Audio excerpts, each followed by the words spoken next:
I now give the floor to the distinguished representative of Pakistan to introduce an address by the head of government. Mr. President, I have the great honor to introduce a recorded statement by His Excellency Mr. Imran Khan, the Prime Minister of the Islamic Republic of Pakistan. Bismillah ar-Rahman ar-Rahim. Iyaka na'budu wa iyaka nasta'in. Mr. President, I congratulate you on assuming the presidency of the 76th session of the General Assembly. I also wish to express appreciation for the significant achievements of your predecessor, Volkan Bozkır, who guided the Assembly skillfully under the difficult circumstances imposed by the COVID-19 pandemic. Mr. President, the world is facing triple challenge of the COVID-19, the accompanying economic crisis, and the threats posed by climate change. The virus does not discriminate between nations and people, nor do the catastrophes imposed by uncertain weather patterns. The common threats faced by us today not only expose the fragility of the international system, they also underscore the oneness of humanity. By the grace of Almighty Allah, Pakistan has been successful so far in containing the COVID pandemic. Our collaborated strategy of smart lockdowns helped save lives and livelihoods and kept the economy afloat. Over 15 million families survived through a social protection program of Ehsaas. Mr. President, climate change is one of the primary existential threats that our planet faces today.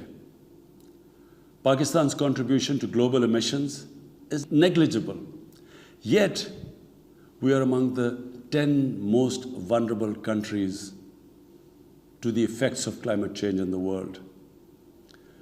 Being fully aware of our global responsibilities, we have embarked upon game-changing environmental programs, reforesting Pakistan through our 10 billion tree tsunami, preserving natural habitats, switching to renewable energy, removing pollution from our cities, and adapting to the impacts of climate change.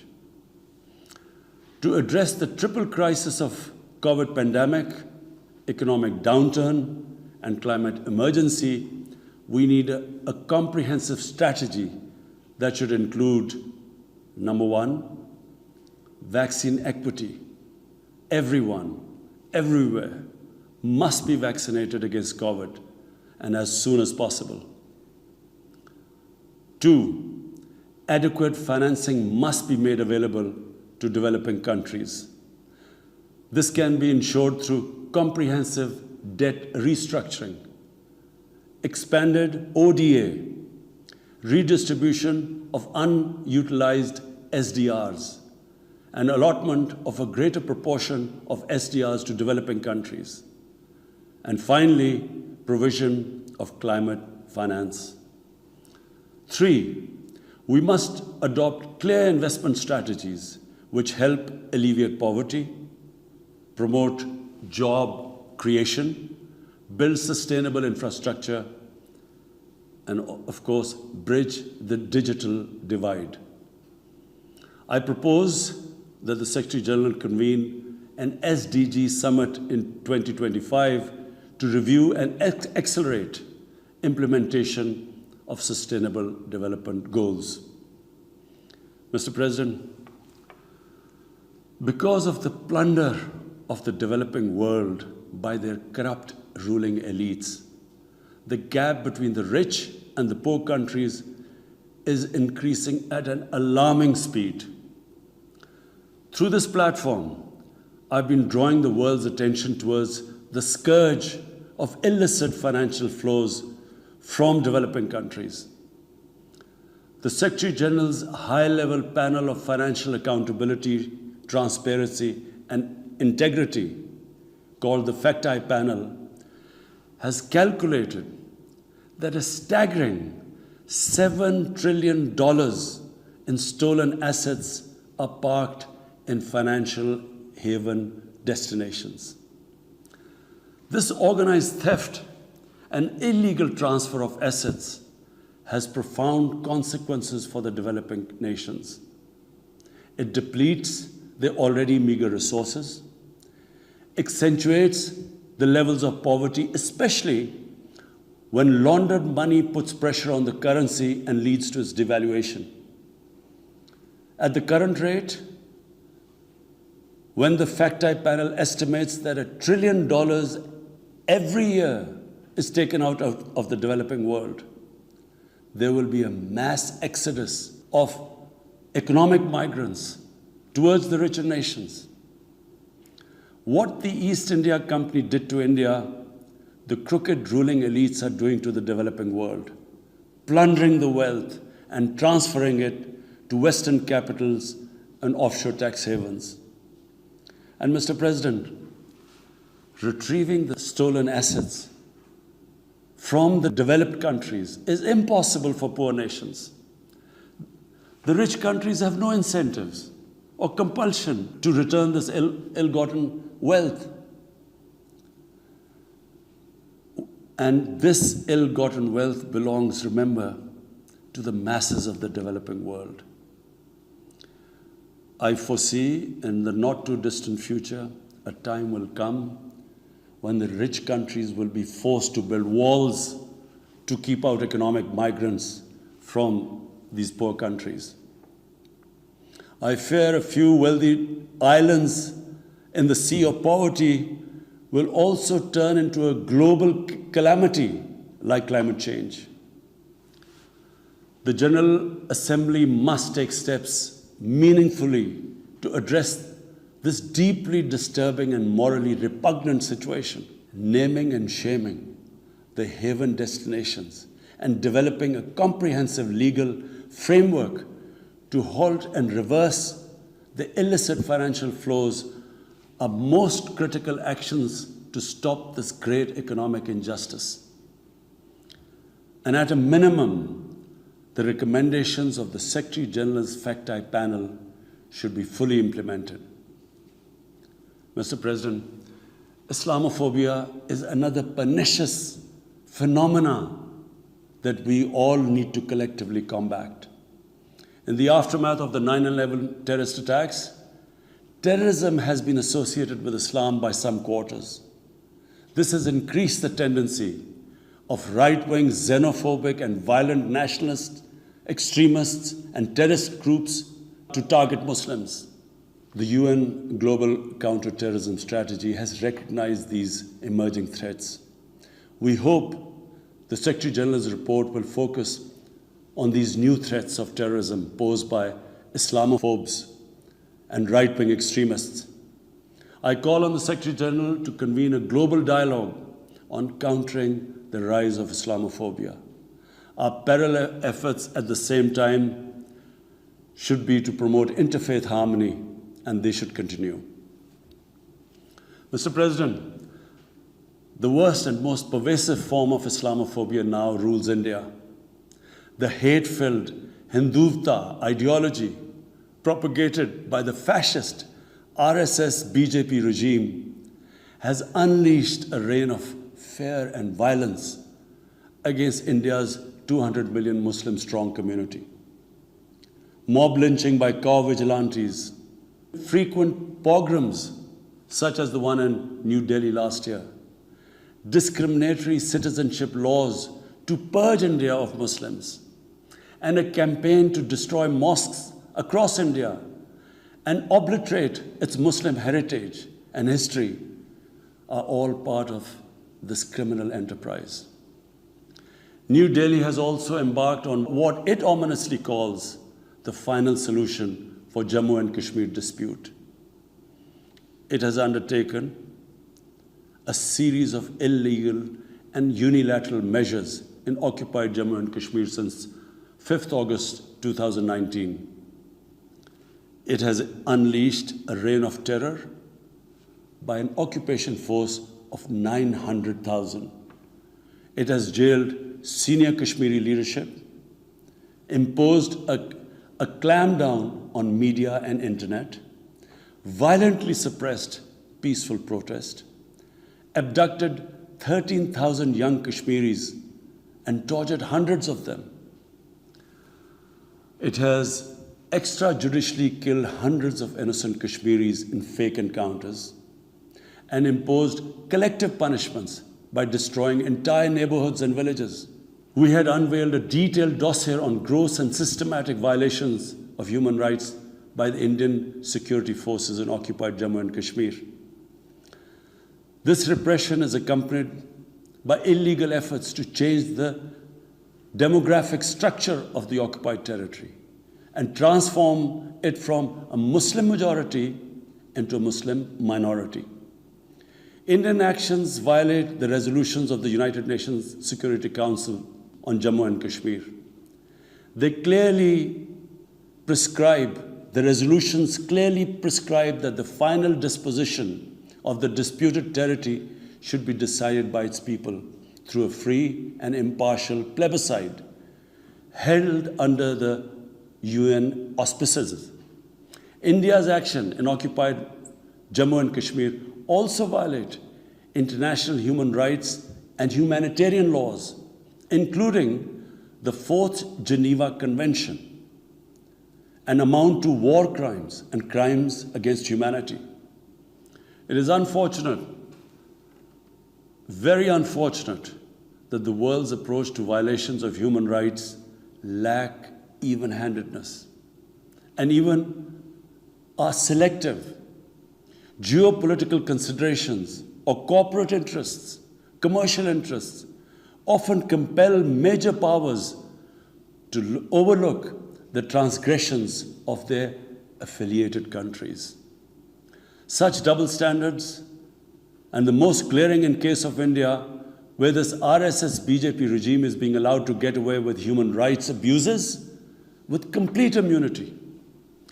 The most recent example of Indian barbarity was the forcible snatching of the mortal remains of the great Kashmiri leader, Sayyid Ali Shah Gilani, from his family, denying him a proper Islamic funeral and burial in accordance with his wishes and the Muslim tradition. Devoid of any legal or moral sanction, this action has been against the basic norms of human decency.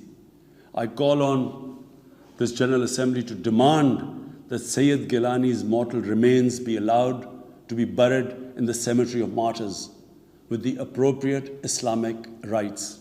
Mr. President, Pakistan desires peace with India as with all its neighbors. But sustainable peace in South Asia is contingent upon resolution of the Jammu and Kashmir dispute in accordance with the relevant United Nations Security Council resolutions and the wishes of the Kashmiri people. Last February, we reaffirmed the 2003 ceasefire understanding along the line of control. The hope was that it would lead to a rethink of the strategy in Delhi. Sadly, the BJP government has intensified repression in Kashmir and continues to vitiate the environment by these barbaric acts. The onus remains on India to create a conducive environment for meaningful and result-oriented engagement with Pakistan. And for that, it must do, number one, reverse its unilateral and illegal measures instituted since 5th August 2019. Secondly, stop its oppression and human rights violations against the people of Kashmir. And three, halt and reverse the demographic changes in the occupied territory.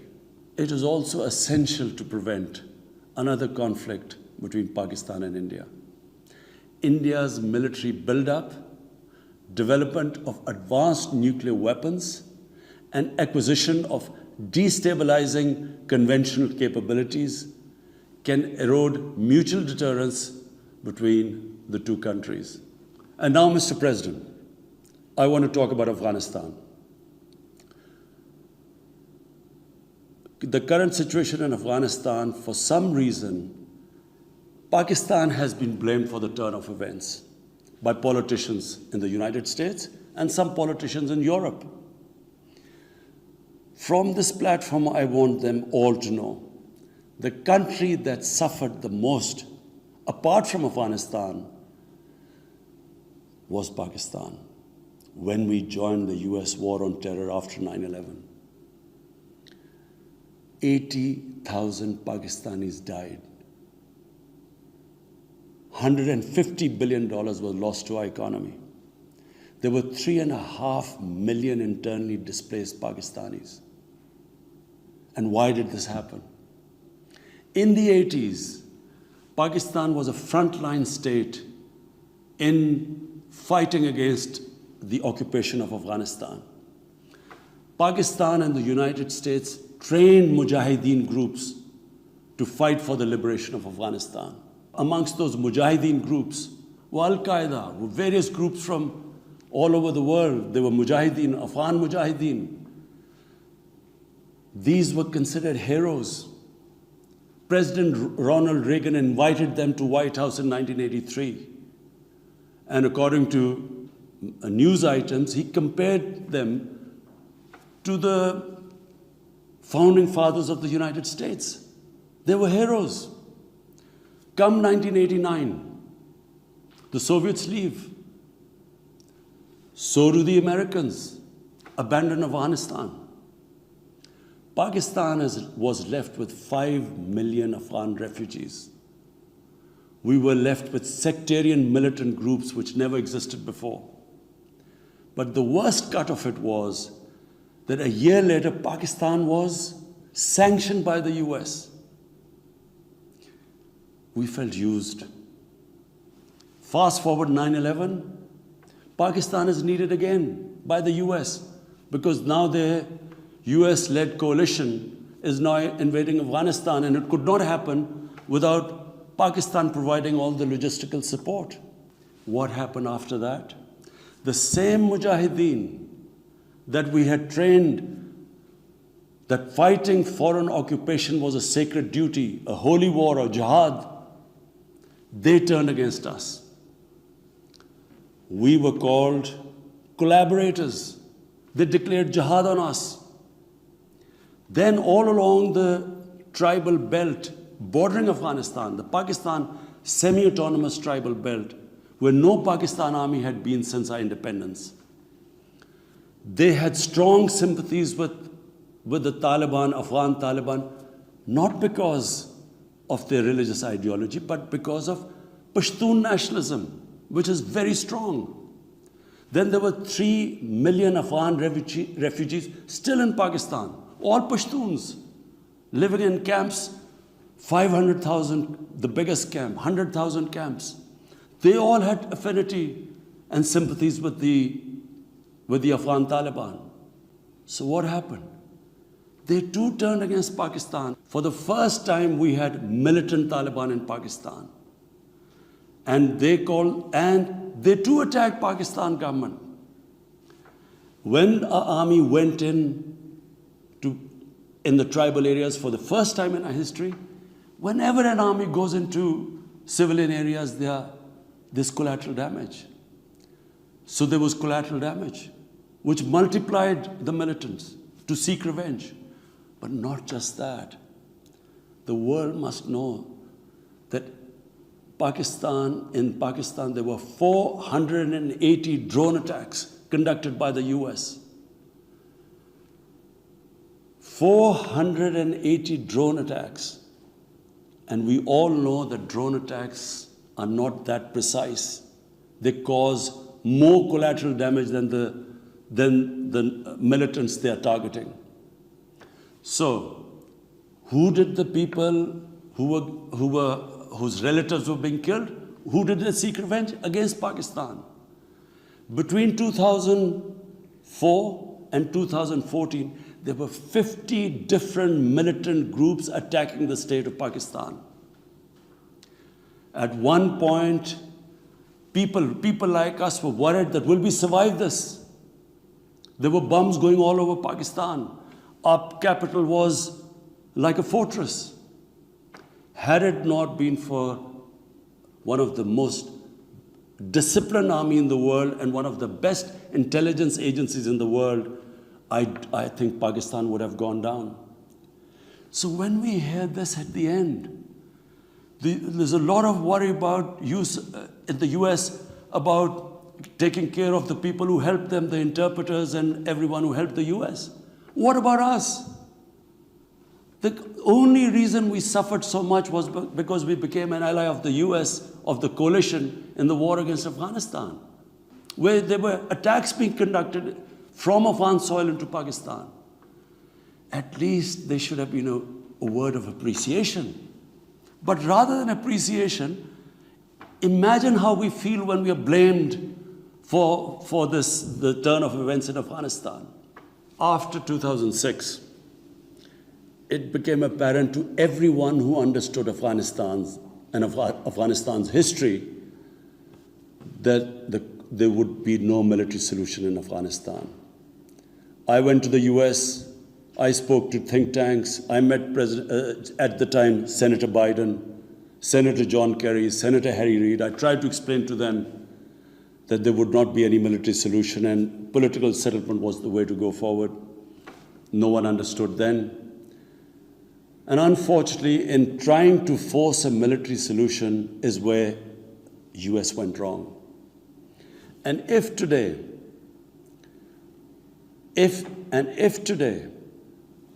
the world needs to know why the Taliban are back in power, all the world has to do is do a deep analysis of why 300,000 well-equipped Afghan army, and remember, Afghans are one of the bravest nations on earth.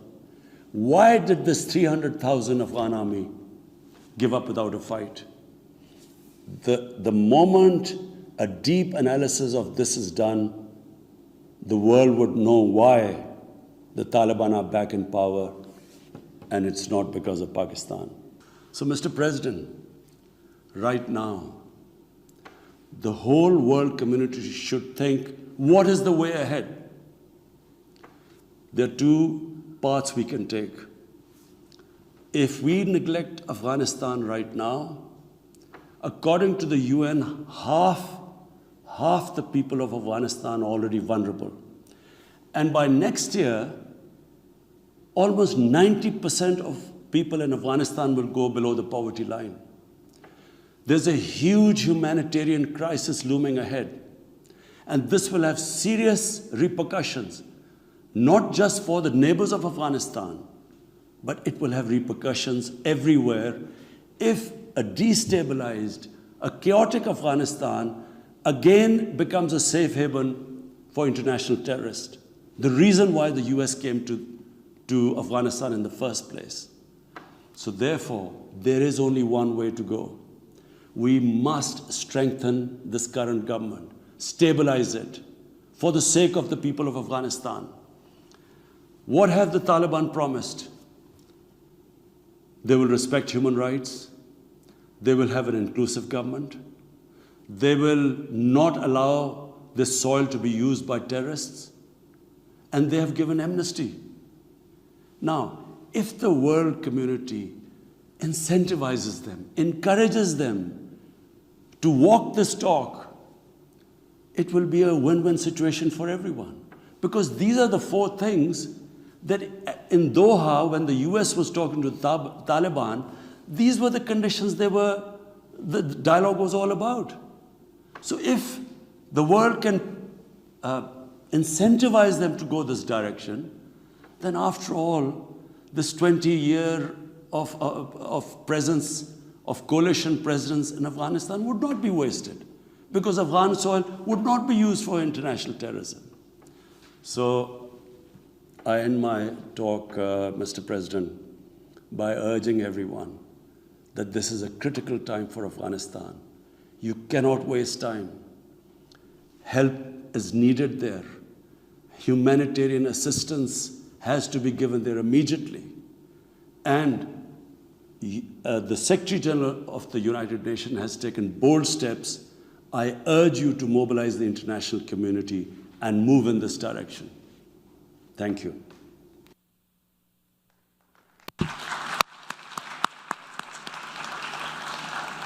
On behalf of the General Assembly, I wish to thank the Prime Minister of the Islamic Republic of Pakistan for the statement just made. The Assembly will hear an address by His Excellency Irakli Garibashvili, Prime Minister of Georgia. May I request protocol to escort His Excellency.